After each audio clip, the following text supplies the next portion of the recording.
You are listening to the Roberta Glass True Crime Report, putting the true back in true crime.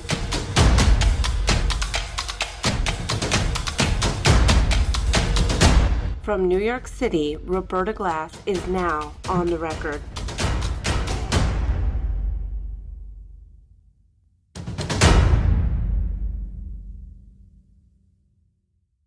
My guest, Jane, works as a volunteer with the National Organization of Victims of Juvenile Murderers. She represented NOVJM when she spoke in front of the Ohio Senate in favor of defeating Senate Bill 256, a dangerous bill that mandated frequent parole hearings to some of the state's most dangerous and depraved offenders. She's returning to this podcast for a third time to talk about one of America's favorite juvenile killers, Cyntoia Brown. Brown murdered Johnny Allen in the early morning hours of August 7, 2004. Brown's life without parole sentence was commuted by Governor Haslam in January of 2019 after a documentary made her a cause celebre killer, with celebrities Kim Kardashian, Rihanna, T.I., and Snoop Dogg all publicly pushing for her release. Welcome, Jane. So Cyntoia Brown has become quite the celebrity, but the press on this case is probably the poorest reporting I've ever seen on a true crime case. Would you agree? For the most part, yeah. And she is, the teen killer advocates lie a lot, but she's the most successful lie. She's the defendant who has gotten the most attention and money based off her lie. Agreed. So I just wanted to quickly, because I think most people in my audience already misunderstand this case. So what was Cyntoia Brown's age when she murdered Johnny Allen? She was 16. Was Allen Brown's pimp? No, we'll talk about this a little bit later, but at most he was a John who picked her up for sex. He also may have just been a good Samaritan, but no, he was not her pimp. Was Cyntoia Brown being trafficked? She was a underage prostitute. There was a pimp named Cutthroat who was controlling her, and I believe it is legally considered trafficking because she was underage. But you have to remember that Cutthroat was the pimp who trafficked her. Johnny Allen was not trafficking her, and just because someone else is trafficking you doesn't give you the right to kill someone completely unrelated. Agreed. Did Brown kill in self-defense? No. According to Brown, she was in bed with Allen. She thought he was reaching for a gun, and so she shot him before he could shoot her, but the evidence just does not support this claim. The physical evidence shows he was asleep when he was shot. She bragged about the murders of several people. This woman is guilty of murder. This was not self-defense, not even close. And that's the other odd thing, that she is guilty of murder, yet she's treated by the press like she is a celebrity. Well, she is a celebrity now. She's treated like the victim, even though she's the victimizer. Yeah, I would think almost like Miss America on a tour, on a speaking tour for her cause.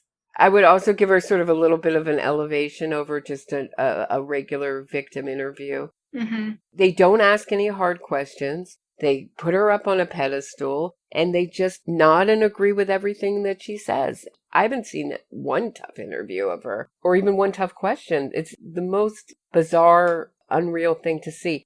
So who was Brown at the time of Allen's murder? What was her family like? What was her relationships like? Well, she was an underage prostitute. She had this relationship with Cutthroat that she says was abusive, and it probably was. She was sleeping with a lot of men.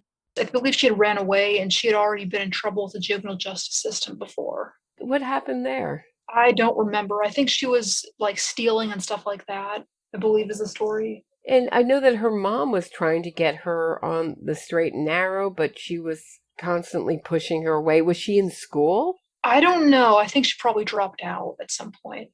Okay, so how did Johnny Allen meet Cyntoia Brown? Well, Johnny Allen picked her up. It is believed that he picked her up with the intention of taking her home to sleep with her. Johnny Allen's family and friends believe that he did not intend to sleep with her and that he only wanted to give her shelter because he believed she was homeless. I believe that prosecutors think that Johnny was both soliciting her for sex and was interested in helping her. Brown herself admitted that he didn't rape her, he didn't threaten her with a gun, and he didn't harm her in any way. The most he did was take her home with the intent to sleep with her, which that's not even for certain. And let's say, for argument's sake, that he did solicit her for sex. In Tennessee, 18 is the age of consent, and Brown was 16 at the time, so this would have been illegal. And it certainly would be inappropriate for a 43-year-old to take home a 16-year-old prostitute. But it's not rape. In 34 states, 16 is the age of consent, and Tennessee is only one of 11 states where 18 is the age of consent. So it doesn't make any sense. I've seen people say Alan was a pedophile. He was, him trying to sleep with her was rape. No, it's not. You can't say that sleeping with a 16-year-old is fine in one state, but it's rape warranting execution in the next state. Even if he was trying to sleep with her, that's not rape, and that it's been misrepresented. And that assumes that he was trying to sleep with her, which we don't know for sure. What does the physical evidence show about Johnny Allen's death? Johnny's body was found lying on his right side. His arms were folded underneath and his fingers were interlocked. And gunshot residue from one of his pillowcases showed that the gun was 3 to 6 inches away from the case when it was fired. And Johnny's gunshot wound had the characteristics of a shot fired at close range. And so this guy was sleeping. He was not reaching for a gun. He was not even awake. He was asleep. He was lying on his side with his fingers interlocked, as you often do when you sleep. That's what he was doing. That's what the physical evidence shows. Unbelievable. And what evidence is there that this was self-defense? I love what Cyntoia Brown says about this.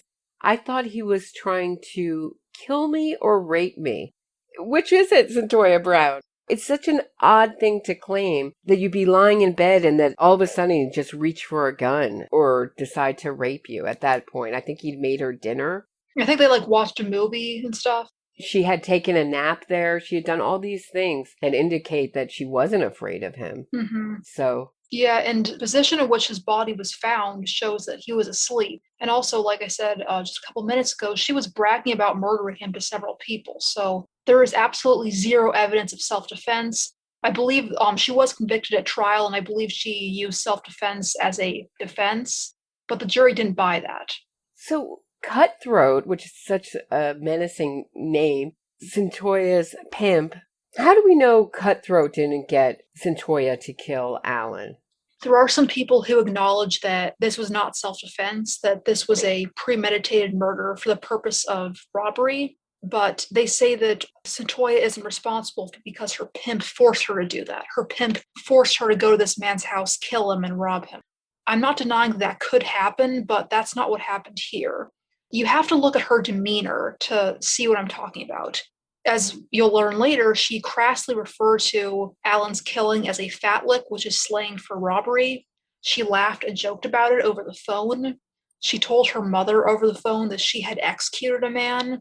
She bragged about this murder. She said stuff like, I had been waiting for a lick like that all week. She was attacking the nurse. She told her that she would love to shoot her in the head and see blood splatter on the wall.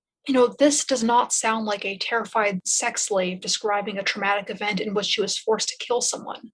Just imagine how horrifying that would be if you were a 16-year-old prostitute who was forced to kill someone by your abusive pimp. I mean, think about that entire experience. Getting into the car of a man who you know you will have to kill, going home with him, putting the gun to his head and pulling the trigger, hearing the loud bang of the gun, turning on the lights and seeing that gruesome aftermath of the crime.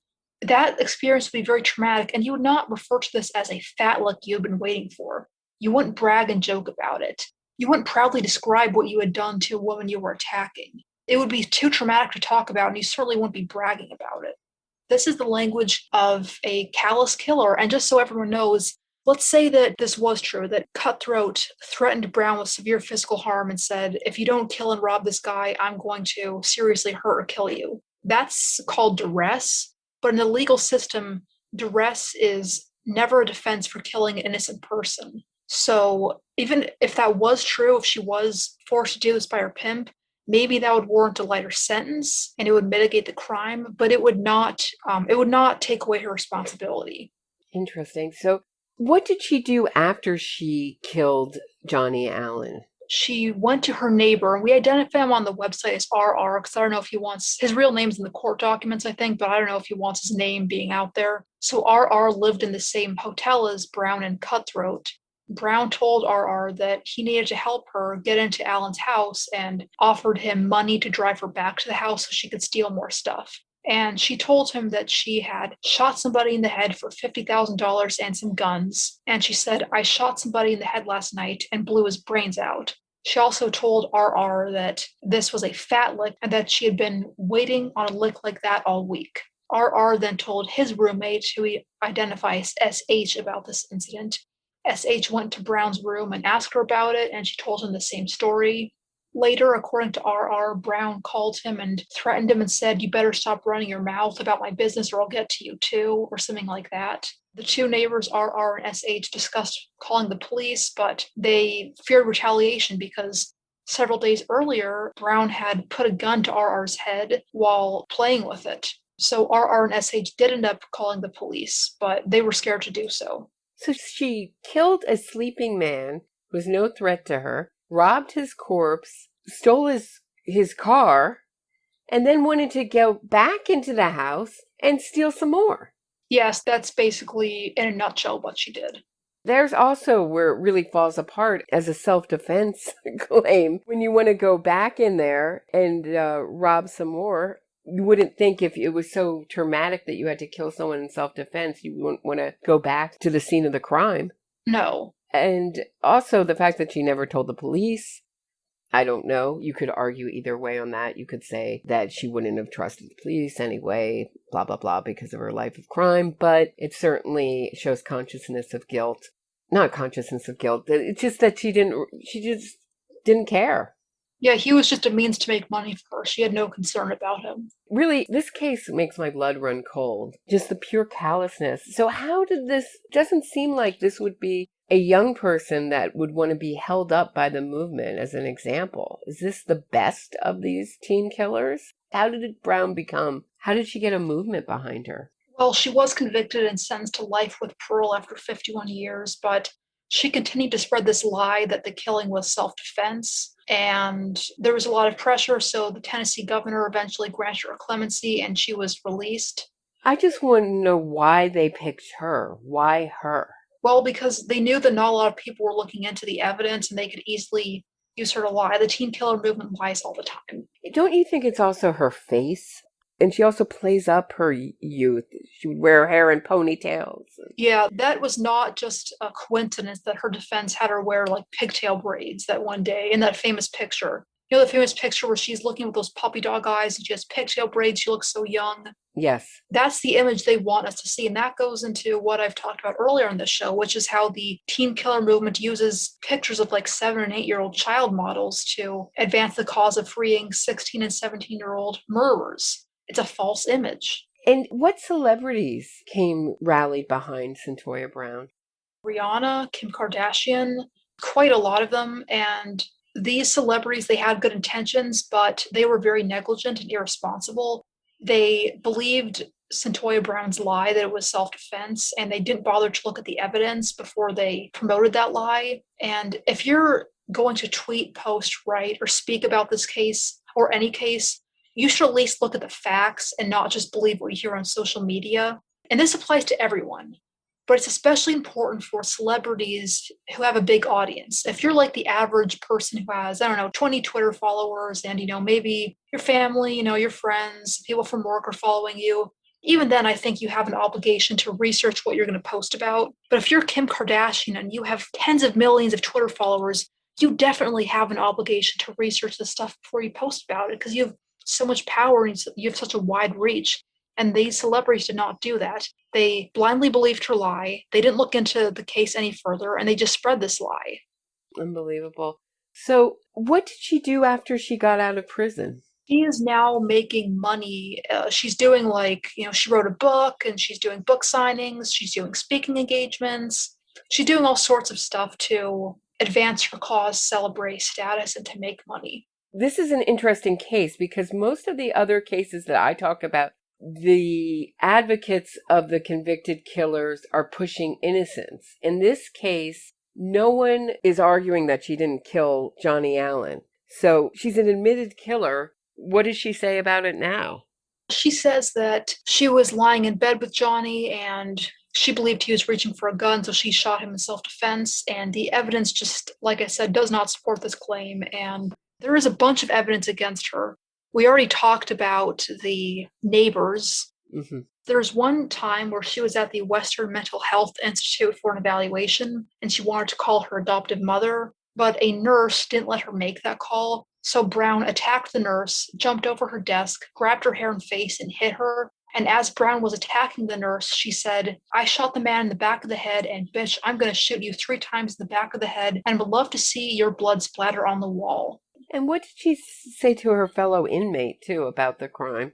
Well, at first she told her inmate friends or her fellow inmates that she killed Johnny out of self-defense, but she changed her story several times. And so the inmate confronted her about it and said, "You're lying. You need to tell the truth." So at that point, Brown began laughing and said, "If you want to know the truth, I killed the fucking guy for nothing." And she said that she was mad at her boyfriend for making her go out and be a prostitute, and that she decided she would kill the next man who picked her up. And several inmates gave stories like this.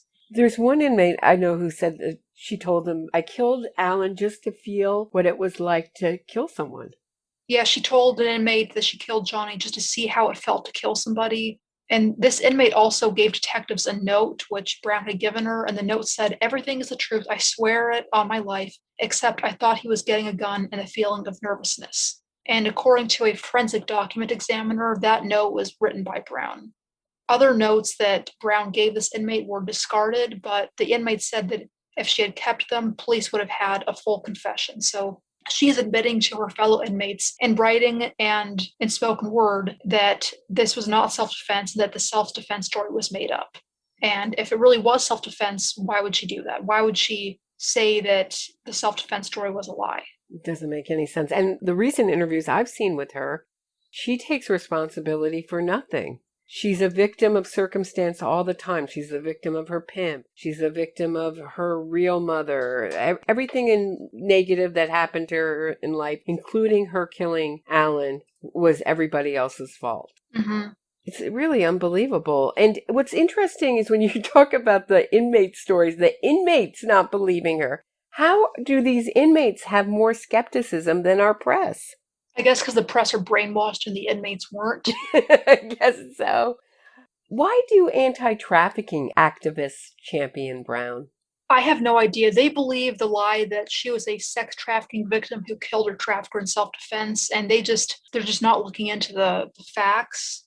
I guess it's opportunism too, because I think the anti-prostitution, anti-trafficking movement is pretty slow right now. So I guess they just saw she was high profile and lifted her up. So what is the organization you work with, NOVJM? NOVJM is short for National Organization of Victims of Juvenile Murderers. And we were founded about 15 years ago. In 2005, in the Roper versus Simmons decision, the Supreme Court abolished the juvenile death penalty. And immediately after the juvenile death penalty was abolished, a movement to end life without parole for juveniles began. And LWOP is a short way of saying life without parole, so that's what I'll be referring to it as. I've discussed in other episodes, the movement to end juvenile LWOP really disregards victims. They use a lot of hurtful propaganda. They promote laws that really harm victims. And NOVJM was formed to give victims a voice, and we now represent around 400 victims around the country. What does that mean, you represent them? What do you do for them? They're members of the group. We try to, whenever there's legislation coming up in different states to end juvenile LWOP, which is all the time, we try to either block the legislation or we try to at least get it amended to make it more fair to victims. We give people support. If you're a member, you can just join our Facebook page and just kind of chat with people who are in the same situation as you. I will help people get together victim impact statements for parole hearings or resentencings, stuff like that. Because nowadays it's all about the criminals. Victims get pretty much no support, and that's what we're aiming to do. What support does the state offer victims? Not a lot, not as much as the criminals. State legislatures around the country are freeing criminals at a very fast pace, and victims are being completely ignored. So victims really don't get a lot of support at all. Why do you feel that life without parole should be an option for youth? First of all, life without parole remains completely legal and constitutional for juvenile murderers. There is a lot of misinformation on this subject. A lot of people believe that the Supreme Court has banned juvenile LWOP. They have not. The Supreme Court has said that if you are a juvenile and you murder someone, you can get LWOP. But the Supreme Court has created a lot of safeguards to ensure that LWOP is only reserved for the most heinous juvenile crimes. In Graham versus Florida, they banned juveniles from receiving LWOP for non-homicide crimes. Then in Miller versus Alabama, they ruled that before a juvenile killer can be given LWOP, there has to be a sentencing hearing, and the killer's youth and mitigating factors have to be considered. And later on in Montgomery versus Louisiana, they made the Miller decision retroactive. And so as a result, if someone has LWOP for a crime committed as a juvenile, that means their crime was extremely horrific. First, it has to be a murder. And second, the judge or jury who sentenced them but determined that the aggravating factors overrode the young age and mitigating factors. And they determined that LWOP was appropriate despite their youth and despite mitigating factors that may have been presented. And so juvenile LWOP is only reserved for highly aggravated murders. And there are certainly juveniles who do commit these really evil, heinous crimes with complete understanding of the impact their crimes have on victims. In Ohio, there's a man named Clint Dickens who originally had 95 years to life, but now has a parole hearing this year because of Senate Bill 256, which I've talked about on this channel before. He and his 19-year-old co-defendant kidnapped two college women, robbed them, and raped them. During the rapes, the 19-year-old co-defendant said, "Hey, Clint, put on that Bad Company tape." And because the girls had heard Clint's first name, he decided that he needed to kill them to eliminate them as witnesses. So he and his co-defendant beat them with a nightstick and strangled them with shoelaces and left their bodies in a field. And that guy's potentially getting out this year because of this new pro-crime law in Ohio. After serving how much time? 30 years. Which is 15 years per victim. And he's in his 40s still. And anyone who believes that someone who's in their 40s isn't a danger anymore, think again. There are plenty of criminals in their 40s. Absolutely. So how big is the movement to end LWOP for juveniles? It's very well funded and powerful, like the Innocence Fraud movement. And yeah, it's huge. They have managed to ban LWOP in like 25 states or something like that. A lot of these laws just don't consider victims at all. A lot of these laws make these juvenile criminals entitled to parole hearings every 2 or 3 years. And so the victims have to keep going back every couple of years and reliving it. This movement just, like I've said on the show before, they really mistreat victims and they just don't seem to really have a lot of concern for them. What do you mean by that? They mistreat victims? Oh, wow. It would take forever to describe all that, but they promote laws, like I've just said, that entitle juvenile killers to excessive numbers of parole hearings. So victims are forced to relive the crimes very, very often. They also use propaganda, like, most juveniles who get life and long sentences were 16 or 17 when they committed the crimes, but the teen killer movement uses pictures of like 6, 7, 8-year-olds in their publications. They call these murderers children, even though that term is used mainly in our country to describe pre-adolescent kids, like kids under age 12. And again, most of these killers getting long and life sentences for crimes committed as juveniles were 16 or 17 when they did those crimes. So the term child doesn't accurately represent those older teenage criminals that this movement is advocating for. And they will be dishonest about specific cases. And there's even a webpage on our website. If you go to teenkillers.org, you go to the offenders tab, and then under that, there's a page called Lies About Specific Cases. And there we have a bunch of pages explaining the specific cases that offender advocates have lied about. We have a page on Cyntoia Brown. We have several more as well. In some cases, the offender advocates, they don't outright lie, but they do use language to kind of minimize the crimes. A couple shows ago, I talked about the Donald Torres example where this 14-year-old intentionally set a family's home on fire and murdered the two parents and the two young children. The Equal Justice Initiative wrote about Torres. They represented him. They wrote that an offense occurred, and they said that this crime was an arson in which 4 people died. They didn't mention the fact that 2 of the victims were children. They didn't talk about exactly how Torres killed them. They left out a bunch of information and they used language to minimize the crime.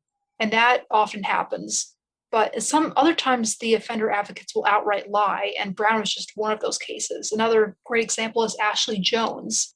The Equal Justice Initiative wrote that at 14, Ashley tried to escape the violence and abuse by running away with an older boyfriend who shot and killed her grandfather and aunt. In reality, Ashley murdered her grandfather and her aunt, and she tried to murder her grandmother and her sister. She was stabbing her aunt in the chest and trying to set her room on fire. She pulled charcoal lighter fluid on her grandfather and set him on fire. She stabbed her grandmother in the face with an ice pick. She poured lighter fluid on her grandmother and set her on fire and watched her burn. She stabbed her sister 14 times. This is what she did. The Equal Justice Initiative outright lied by saying that she was just trying to escape violence and abuse. She was the violent person. She was setting her aunt and grandfather on fire. She was stabbing her sister. She was stabbing her grandmother. The way you're describing it, the Equal Justice Initiative can't even get her crimes correct. Yeah, they leave out all the brutal details. It's not even like they're using language to minimize it or leaving stuff out. They're outright lying. I noticed in the innocence movement, which I think is connected to, I would consider this part of the innocence fraud movement, the movement to end LWOP for juveniles. Wouldn't you consider this a branch of the innocence movement? Part of it is because the juvenile killer movement, they want to free all juvenile killers from prison, including those who are guilty and including those who are innocent. But they do often lie about and minimize the crimes committed by the offenders they're trying to get out of prison. So they are closely connected to the innocence fraud movement. Wouldn't you say the appeal of this movement is that everybody can look back at their youth and think, oh, did some crazy, stupid things. You grow up, you live and learn, and you get more wise. Isn't that the appeal of this movement? Yeah, but I mean, everyone knows that teenagers often make immature, dumb mistakes and they cause harm they didn't intend. But when you look at the crimes that result in life without parole sentences, those crimes cannot be placed in the juvenile mistake category. These are not kids being reckless and immature and dumb and doing stupid things that result in harm that they didn't intend. These are teenagers committing highly aggravated crimes with a complete awareness of the results of their crimes and with the intention to bring about those results. You cannot look at Ashley Jones killing two members of her family and say, well, she was just, she was an immature kid, she made a mistake. You cannot look at Clint Dickens raping, robbing, and murdering two women and say, well, he was 17 and a half, he didn't know what he was doing. That's what this movement does, is they minimize these crimes, they try to portray all these juvenile crimes as just kind of immature, dumb mistakes, when in reality, a lot of them are evil. And, the legislatures in a lot of states don't seem to get that. What is the reoffending rate for juveniles who are paroled? How often do they reoffend? There is a page on the teenkillers.org website. Go to the Myths versus Facts tab, and the page is called Research on Juvenile Criminal Recidivism. And basically, to summarize, juvenile murderers recidivate at a pretty high rate. And this page summarizes several studies. Let's see, one study, they studied long-term recidivism among juveniles who had committed homicide.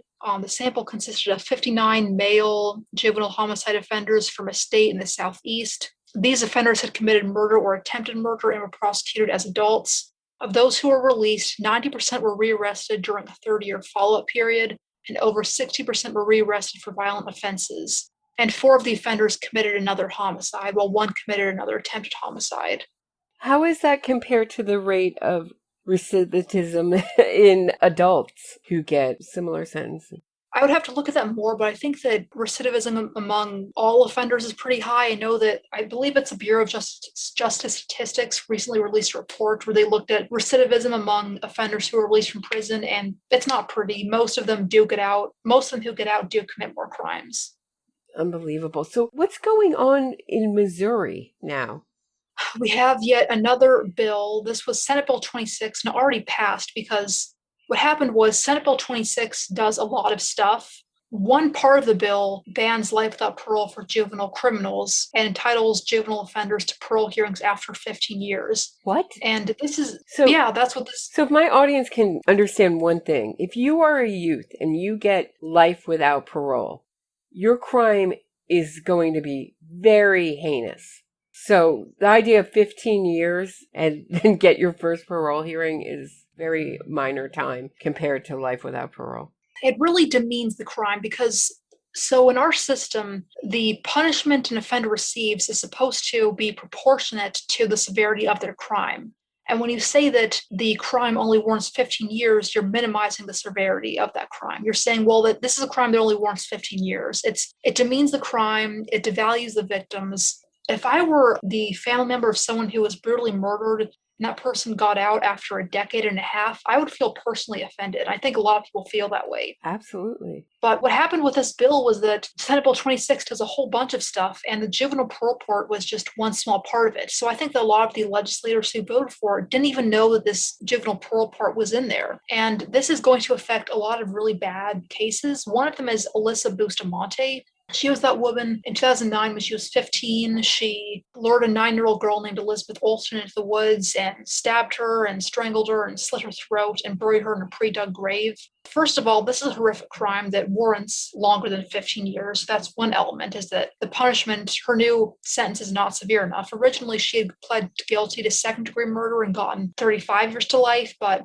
Senate Bill 26 has cut her sentence by 20 years. So first off, the crime and the punishment don't match. The sentence is grossly lenient compared to the crime. Secondly, we hear that, juveniles are immature, they're impulsive. But Alyssa's crime, this was not immature or impulsive. This was pre-planned. The grave that she buried Elizabeth in had been dug, I think, at least 5 days before the murder. So she was planning this out for days.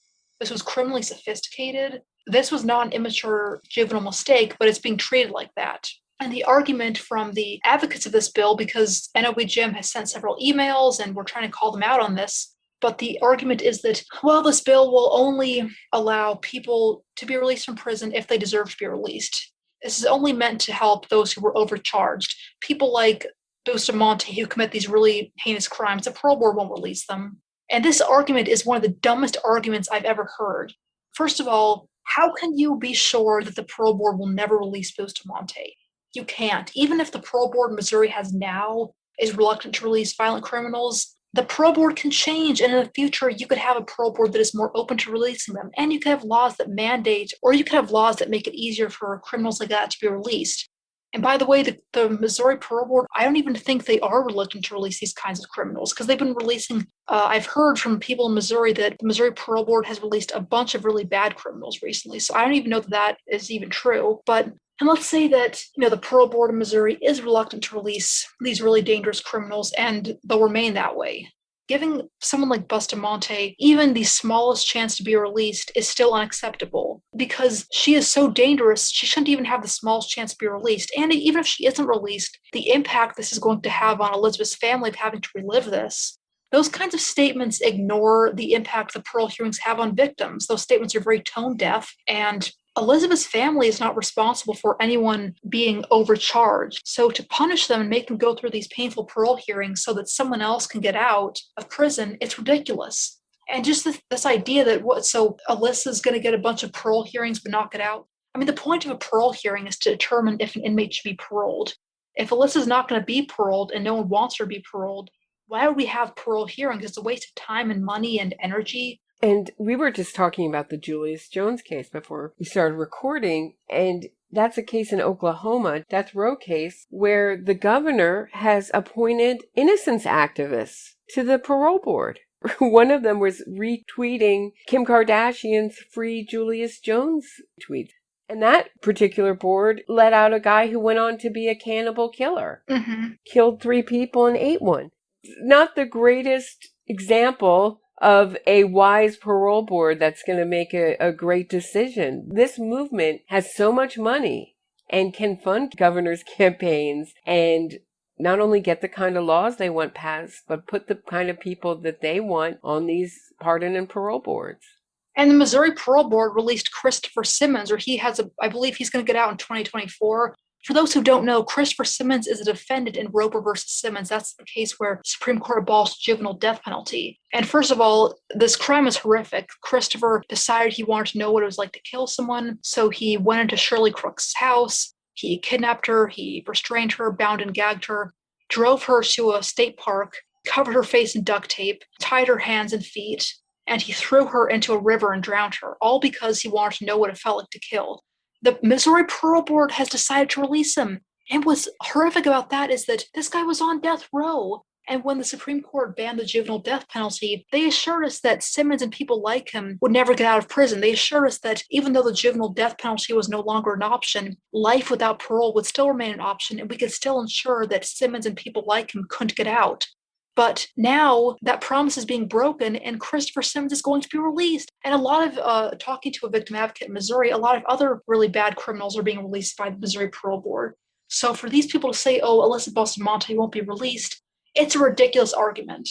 I brought you up in my interview with Devin Tracy when we were talking about what could possibly slow down this movement. And you feel that one of these high-profile murderers who gets out will reoffend, that will do it?